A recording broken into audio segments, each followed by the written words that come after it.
Привет всем! Саптиовоз аз студияи RPG Records.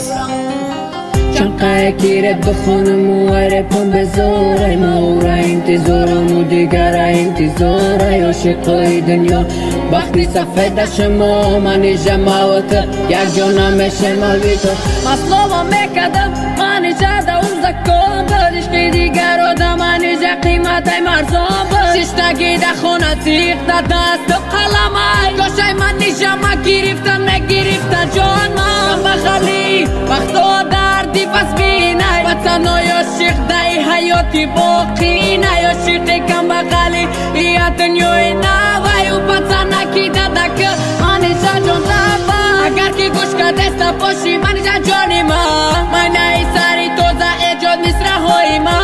بوی مایدچه اوه بوی حرام دوستار پشا و روز بکردی تو برام کشی لوکا کی غاف ماشینه کی بلند در پشی ماشین من جا جان سر بلند آهول بگید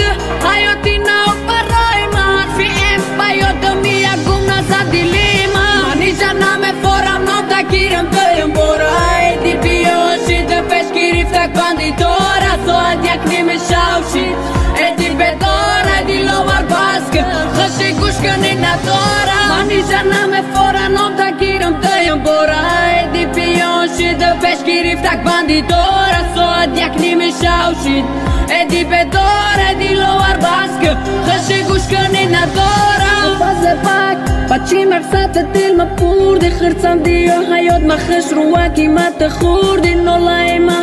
صدام تازه تاجیکستان ماهی ما میگیرد آخی مبری تهران میسرانه سایده سرم خوشه دال یک دبارم ما گفتم منی جا اوینده بشم سرم آهول بگید حیاتی نو برای ما حرفی این بیادم یک گم نزد دیلی ما آهول بگید حیاتی نو برای ما حرفی این بیاد می یک گم نزد دیلی ما